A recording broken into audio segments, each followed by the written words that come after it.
Hello everyone, welcome back to the channel. इस video में बात करेंगे पेपर नंबर 6A IBS के पेपर के बारे में। आईसी ने इसको क्यों रखा है, स्टूडेंट को क्या प्रैक्टिकल डिफिकल्टी आ रही है, जब आप एग्जाम देते हो तो क्या क्या आती है, आपको क्या एक्शन लेना है, क्या इसका सॉल्यूशन हो सकता है, इसके बारे में डिटेल में डिस्कशन करेंगे। वीडियो में आगे बढ़ने से पहले आप सबसे रिक्वेस्ट है कि चैनल को अभी तक आपने सब्सक्राइब नहीं किया तो कर लेना। आपको सीए रिगार्डिंग सारी इंपॉर्टेंट अपडेट आपको मिल जाएगी। अच्छा, जैसा कि आपको पता है अभी कुछ दिन पहले आईसीएआई ने पेपर नंबर 6A लिया था, 6 है ना, 6 मान लो सीए फाइनल का वो पेपर लिया है आईबीएस का। और उसको देने के बाद बहुत सारे स्टूडेंट 99% स्टूडेंट बोलते हैं कि ये पेपर बहुत हार्ड था, लेंथी था, और बहुत सारे टीचर्स इसके अगेंस्ट में खड़े कि ये पेपर ईजी था। तो मैं आपको एक एक चीज के बारे में डिटेल में बताता हूँ आईसीएआई ने क्यों ये पेपर रखा, आपको क्या प्रैक्टिकल डिफिकल्टी आ सकती है ना। कोई स्टूडेंट अगर आप मई 2025 में दे रहा है उसके बाद दे रहे हो तो क्या आपको आ सकता है, क्या सॉल्यूशन आपके पास होने वाला है। देखिए, आईसीएआई का ड्रीम पेपर था ये, जो पेपर नंबर 6 है आईबीएस। इसके बारे में आपको बताता हूँ क्यों ये ड्रीम पेपर था। अब जैसे मान लीजिए आप सीए बनकर, सीए बनने के बाद आपने किसी की ऑडिट करनी है, उसमें आपको एफआर के भी चीजें लगानी पड़ेगी, एएफएम की भी कैलकुलेशन करनी पड़ेगी, आपको कॉस्ट कैलकुलेशन करनी पड़ेगी, लॉ के नियम भी आपको लगाने पड़ेंगे, टैक्स के भी आपको देखना पड़ेगा, डीटी आईडीटी को भी आपको देखना पड़ेगा। तो आईसीएआई ये चाह रहा है कि जो आप बाद में करो वो आप पहले ही काम स्टार्ट कर दो, ठीक है ना। पहले ही आप यहाँ से प्रैक्टिकल सिनेरियो लेके आप अच्छे सीए बन जाओ। आईसीएआई ये चाह रहा है, आईसीएआई का ड्रीम प्रोजेक्ट था, ड्रीम पेपर था। अब दिक्कत क्या आ रही है, आप ध्यान से सुनो।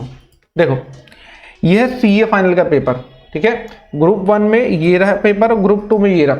अब मान लीजिए कोई स्टूडेंट जिन्होंने ग्रुप 1 मई 2024 में दिया, क्लियर भी कर लिया, ग्रुप 2 अब वो दे रहा नवंबर 2025 में या मई 2026 में, तो उसको दिक्कत क्या आने वाली है कि भैया जब आप पेपर नंबर 6 दोगे आईबीएस का, तो उसमें सभी का कंक्लूजन आने वाला है, आपको पता ही होगा। तो जो स्टूडेंट जो सीए फाइनल सेकंड ग्रुप का पेपर दे रहा है वो बाद में दे रहा है, उसको दिक्कत इतनी आने वाली है कि जब आप पेपर नंबर 6 दोगे तो आपको पता ही होगा सभी का कंक्लूजन है पेपर नंबर 1, 2, 3, सेल पेज के 2 मॉड्यूल इसके सेकंड ग्रुप के, और तीनों पेपर ये। तो आपको करीब 7 पेपर आपको पढ़ने पड़ेंगे। अब 7 कैसे पढ़ोगे, पढ़े ही नहीं जाएंगे, क्योंकि आप ग्रुप 1 आपने बहुत पहले क्लियर किया था, उसका कुछ आपको याद नहीं होगा, ठीक है। वो स्टूडेंट जो ग्रुप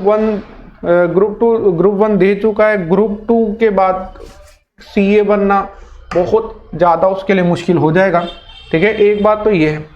अब दूसरा कारण ये है कि मान लीजिए ग्रुप 1 और ग्रुप 2 अलग अलग करके कोई स्टूडेंट क्यों दे रहा है, क्योंकि बहुत ग्रुप देने की उसके पास कैपेसिटी नहीं है, तभी तो दे रहा है।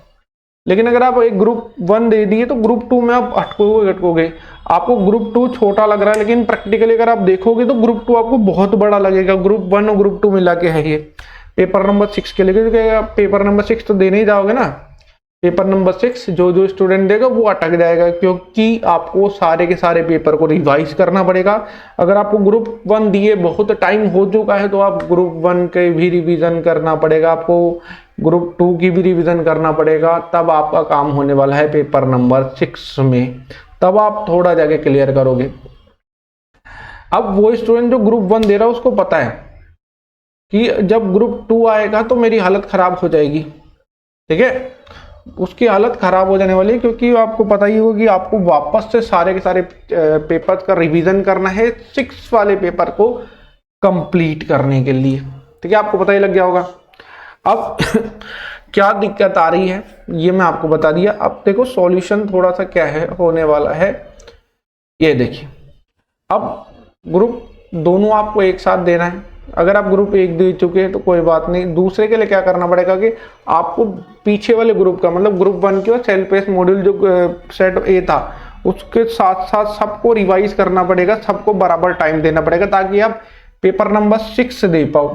अब पेपर नंबर 6 जब आप देने जाओगे तो आपके पास 1.5 ही दिन है, 1.5 डे होगा, उसमें रिवीजन करना बहुत ज्यादा मुश्किल है। तो इसके लिए आपको सभी को बराबर टाइम देना होगा। जब आप ग्रुप 2 दे रहे हो तो वैसे आप ग्रुप 2 दे रहे हो, लेकिन आप लॉजिकली देखोगे तो आपको सभी ग्रुप का रिवीजन करना पड़ेगा, बहुत ग्रुप का रिवीजन करना पड़ेगा। तो अगर आपने अभी तक ग्रुप 1 या ग्रुप 2 नहीं दिया है तो मेरा ये मानना है कि एक का टाइम ज़्यादा ले लो, लेकिन दोनों ग्रुप को प्रिपरेशन साथ करो, ताकि पेपर नंबर 6 भी तुम्हारे से निकल जाए, क्योंकि सभी चीज़ों को तुमको रिवीजन करना पड़ेगा। जो पेपर नंबर 1, 2, 3, 4, 5 सभी को रिवाइज करना पड़ेगा। इसके साथ ऊपर से नॉलेज लेनी पड़ेगी तुमको सेल्फ बेस्ड ऑनलाइन मॉड्यूल, क्योंकि ये चीज़ें भी आपको देखने को मिलेगी 6 में।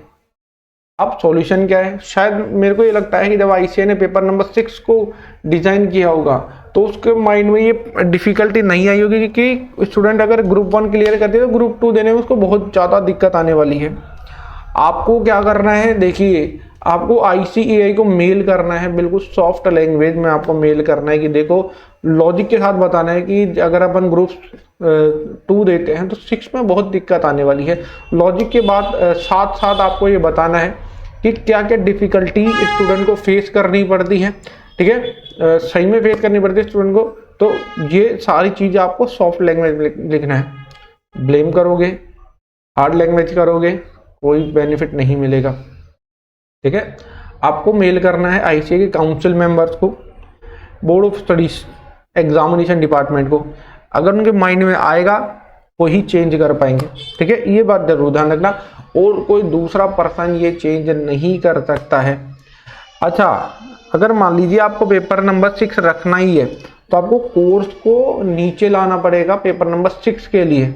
मतलब जब आप पेपर नंबर 1, 2, 3 पढ़ रहे हो, ऐसे ही आपको पेपर नंबर 6 का सिलेबस भी डिफाइन करना पड़े। आप ऐसे भी लिख सकते हो कि पेपर नंबर 6 में कुछ इंपॉर्टेंट टॉपिक जो पेपर नंबर 1, 2, 3 के ले लो, 4, 5 के ले लो, तो कुछ इंपॉर्टेंट टॉपिक अगर आप पेपर नंबर 6 में डाल दोगे तो उससे भी स्टूडेंट आराम से अपना एग्जाम क्लियर कर पाएगा। ये चीज़ आपको आईसीएआई के माइंड में लाना चाहिए, मेल करना चाहिए। मेल आईडी आपको आईसीएआई की वेबसाइट पे मिल जाएगी, काउंसिल मेंबर की, बोर्ड ऑफ स्टडीज की, एग्जामिनेशन डिपार्टमेंट की।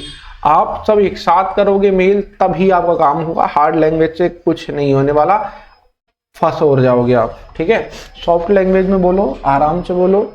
आपको क्या करना पड़ेगा, बिल्कुल अच्छे से आपको बताना पड़ेगा आईसीएआई को, लॉजिक के साथ, रीजन के साथ बताना पड़ेगा कि पेपर नंबर 6 बहुत बड़ा है, इसको रिवीजन करने में बहुत ज़्यादा टाइम लगेगा, 1.5 दिन में ये नहीं हो पाएगा।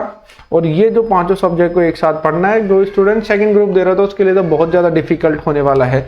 तो अगर आप पेपर नंबर 6 को नहीं हटा सकते तो इसके जो सिलेबस को डिफाइन कर दो और कोर्स को लिमिट कर दो पेपर नंबर 6 के लिए, ऐसे आप बोल सकते हो। या फिर इसके बाद आपको और कोई डाउट आ रहा है, ठीक है, और भी आपके पास कोई कारण है पेपर नंबर 6 के लिए, तो आप उसको भी सॉफ्ट लैंग्वेज में लिख सकते हो। बहुत सारे स्टूडेंट एक साथ मेल करेंगे आईसीएआई को, एग्जामिनेशन डिपार्टमेंट को, बोर्ड ऑफ स्टडीज को या काउंसिल मेंबर को, तभी आपका काम होने वाला है। 1-2 स्टूडेंट से नहीं होने वाला है। आप सब मिल के आईसीएआई के माइंड में लाइए ये चीज़। जब आप मेरे को ये लगता है जब आईसीएआई पेपर बना रहा था तो उसके माइंड में प्रैक्टिकल डिफिकल्टी नहीं आई होगी। चलो कोई बात नहीं आई तो अब आप डाल दीजिए प्रैक्टिकल डिफिकल्टी। बहुत सारे टीचर्स तो ये बोलते हैं कि जो पेपर ईजी था, पेपर देखिए ईजी नहीं था, क्योंकि मान लीजिए कोई एफआर का टीचर है तो वो एफआर का सॉल्यूशन करके छोड़ देता था। कोई टेक्स्ट का टीचर है तो टेक्स्ट का पार्ट सॉल्व करके छोड़ देगा। कोई कोस्टिंग का टीचर है तो कोस्टिंग वाला पार्ट छोड़ देगा बाकी, ठीक है। तो बाकी तो आपने जो स्टूडेंट सी स्टूडेंट उसको तो पूरा ही कंप्लीट करना पड़ेगा। तो आपको पास यही है कि आप दोनों चीज़ें लिखिए, या तो आप पेपर नंबर 6 को एलिमिनेट कर दीजिए, या अगर हटा नहीं सकते हो तो आपको इसके कोर्स को डिफाइन करना, सिलेबस को डिफाइन करना, ताकि आप अपना काम कर सको, ठीक है। अगर आपके पास ये भी काम हो जाएगा ना, पेपर नंबर 6 के पूरे सिलेबस को डिफाइन हो जाएगा तो आपको काम हो जाएगा। अच्छा, वैसे तो देखो अगर ये ओपन बुक एग्ज़ाम है अगर आप देखो तो, लेकिन अगर आप बुक को खोल कर क्वेश्चन करोगे तो आप एक क्वेश्चन में नहीं कर पाओगे। देख लेना, आप करके देख लेना। मई 25 में आपको क्या करना है, सारे के सारे कॉन्सेप्ट पढ़ाना पड़ेगा। अगर आप बोथ ग्रुप दे सकते हो तो वेल एंड गुड, बहुत बढ़िया है, आप बोथ ग्रुप दीजिए। और उसके साथ तो आईबीएस निकल भी सकता है, लेकिन अगर आपको फर्स्ट ग्रुप दिया बहुत टाइम हो गया तो सेकंड ग्रुप निकालना बहुत ज़्यादा मुश्किल है। सी आपका ट्रिम ही बन के रह जाएगा। आपको सबको मेल करना चाहिए। देखो, सब मिलके काम करोगे तो ही आपका काम होने वाला है। बाकी अगर आपको वीडियो पसंद है तो वीडियो को लाइक करना। एक रिक्वेस्ट आप सभी से है, इस वीडियो को अपने दोस्तों के साथ ज़्यादा से ज़्यादा शेयर करना। शेयर करोगे हो सकता है आईसीएआई के काउंसिल मेंबर तक ये पहुंच जाए वीडियो, उनके भी माइंड में आ जाए। हम भी यहाँ से मेल करेंगे, आप भी मेल करो, सभी एक साथ काम करेंगे तभी आपका काम होने वाला है, ठीक है। Thank you. आपसे हम मिलते हैं अगली वीडियो में। Bye bye.